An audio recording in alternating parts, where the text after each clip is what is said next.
क्या जो हथियार सालाना 2.5 लाख से ज्यादा लोगों की जान लेकर उन्हें मौत के घाट उतार दे रहा हो, उसे वेपन्स ऑफ पीस कहना सही होगा?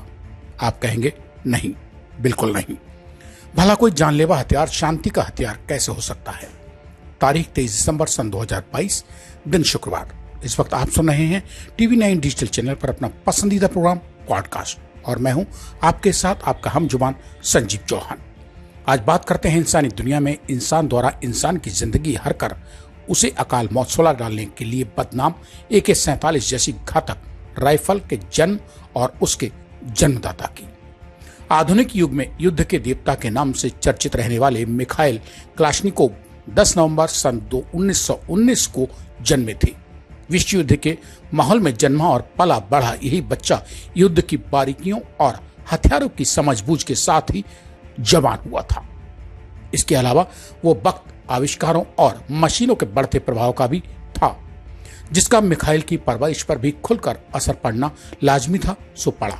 लिहाजा मशीनों को खोलकर देखने की जिज्ञासा ऐसी रही कि उन्हें खोलना, कठिन से कठिन पेंच सेट कर देना और बिगड़ी हुई मशीन सुधार देना मिखाइल का पहला शगल बन गया। आप में से बहुत कम श्रोताओं को पता होगा कि इंसान की जान के दुश्मन इस AK-47 राइफल को वेपन्स ऑफ पीस यानी शांति का हथियार भी कहा जाता है।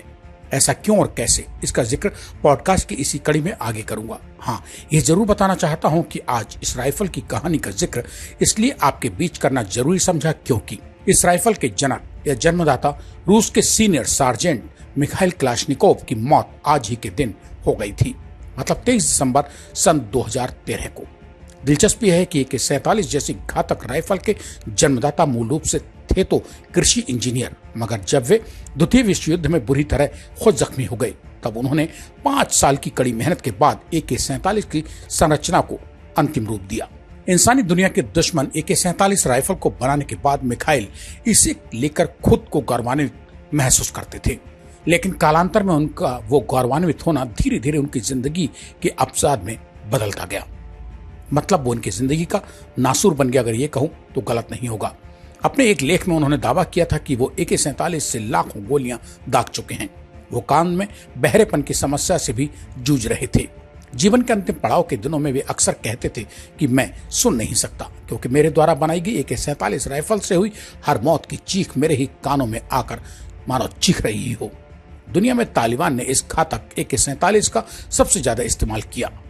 ये कहानी है AK-47 के उस जन्मदाता मिखाइल की, जिसके दुखों आहों बद्दुआओं का दंश मिखाइल खुद ही नहीं झेल पाए और आधुनिक युद्ध का ये देवता आज ही के दिन यानी 23 दिसंबर सन 2013 को बेहाली बदहाली के आलम में बिलखता हुआ संसार से रुखसत हो गया।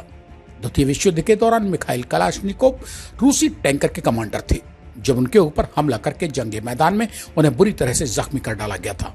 उस जमाने में चूंकि उन्हें जर्मन हथियार और उनकी बनावट यानी डिजाइन बेहद पसंद हुआ करती थी, लिहाजा वे कुछ ऐसा हथियार बनाना चाहते थे खुद से जिसका कोई तोड़ या सानी जमाने में ना हो। मिखाइल की कल्पना थी कि वे जो हथियार बनाएं वो हर मौसम में बिना रुके सैकड़ों की तादाद में अंधाधुंध गोलियां एक साथ दाग सके, उस हद तक की संख्या में कि जब उनके हाथों में बना हथियार गोलियां झोंक रहा हो तो दुश्मन के सामने बचने का कोई रास्ता ही बाकी न बच सके सिवाय मौत के मुंह में जाने के। लिहाजा उन्हीं दिनों 5 साल की जबरदस्त इंजीनियरिंग के कमाल के रूप में मिखाइल ने AK-47 के रूप को अमली जामा पहना दिया। ये बात रही होगी सन 1947 की, क्योंकि उसी साल AK-47 राइफल का मिलिट्री ट्रायल भी होने लगा था। ट्रायल के दौरान AK-47 कुछ इस कदर से ओके हुई कि चंद दिन में ही रूसी फौज का सबसे पसंदीदा और रूस के दुश्मन के लिए सबसे घातक हथियार साबित होने लगी। अमेरिका ने तब इस हथियार को दुश्मन का हथियार नाम दिया था। इसके बाद भी मगर अधिकांश अमेरिकी नागरिक इसी AK-47 के मुरीद हो चुके थे। AK-47 की काबिलियत का लोहा अमेरिकी सैनिक भी मानने लगे थे, मगर क्योंकि अमेरिकी हुकूमत AK-47 को दुश्मन का हथियार मानती बताती थी, इसलिए अमेरिकी फौजी चाहकर भी उस जमाने में AK-47 को खुलकर हाथ में नहीं ले सकते थे। खबरों के मुताबिक तब की AK-47 राइफल यूं तो आज दुनिया भर की फौज, पुलिस और खूंखार अपराधियों, आतंकवादियों की पहली पसंद बनी हुई है। एशिया व अफ्रीका महाद्वीप में तो इसे आज भी विशेष महत्व दिया जाता है। रिपोर्ट्स के मुताबिक अब तक AK-47 राइफल 10 करोड़ से ज्यादा बिक चुकी है।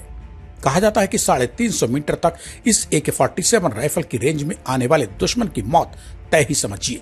ऐसी घातक राइफल जब इंसानियत के हथियार इनके रूप में कुख्यात होने लगी तो इसे बनाने वाली कंपनी ने इसका नाम वेपन्स ऑफ पीस रख दिया। यह अलग बात है कि इसके बाद भी मगर यह आज भी जानलेवा AK-47 के रूप में ही पहचानी जानी जाती है।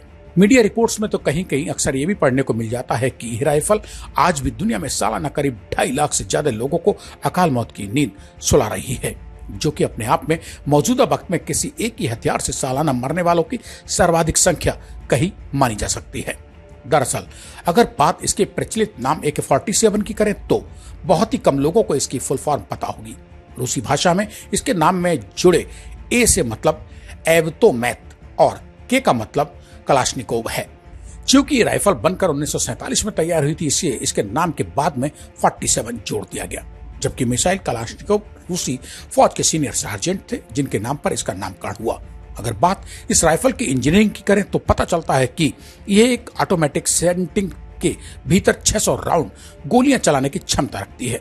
हालांकि सेमी ऑटो मोड में इससे 40 गोलियां प्रति मिनट छोड़ी जाती हैं। इसकी मारक क्षमता यानी रेंज 300 से 350 मीटर बताई जाती है।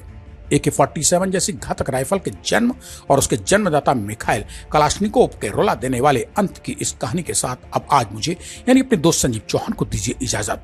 सोमवार रात मेरे लौटकर आने तक कीजिए इंतजार। तब तक के लिए नमस्कार। और हाँ दोस्त, जाते जाते कमेंट बॉक्स में अपने मन की बात लिखकर TV9 डिजिटल चैनल को सब्सक्राइब भी तो करते जाइए।